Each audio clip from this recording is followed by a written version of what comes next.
De Johanna Jacoba is een beurtskip dat in eerdere tijden tjensten vindt het van Warkum naar Bolzert en van Drielts naar Snits. Het schip is van Jontje Njochen en het in meer dan 100 jaar een protte maken. Het wetter ziet het schip likwoes ont de lippen ta. Het is net goed kip om haar in de veer te houden. Wij bedrijven uzelf. En Wat kost dat eigenlijk per jaar? Nou, dat is net oesje, want hier kost volle meer. Hij moest nooit op een werf, hij moest keurd worden. Kost een hoop geld en dan ben we blij dat er weer goed keurd is. En dat net een heel soort extra geld kost. En daarom doen wij nou deze vaarten. En natuurlijk om de meesten een plezier te doen, want het is prachtig om mooi te varen bij ons. In de Tweede Wereldoorlog was het schip verder door de bezetter. De Allieerden hebben het schip in Grains zinken litten. En gelukkig heeft hij in hem letter weer opdoken en is hij weer helemaal hersteld.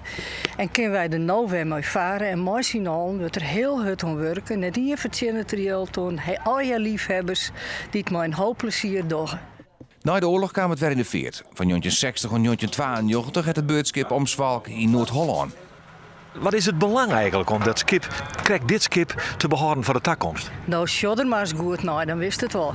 Ziet er prachtig uit, hè? Hij ziet er prachtig uit en er is de hele winter weer hard om werken. Sinds 1992 is het schip in het bezit van de gemeente Zuidwest-Friesland. En krijgt als je iets vat het schip weer tussen Drielts en Snits. Het is een bijzonder schip, je zag het nergens aan.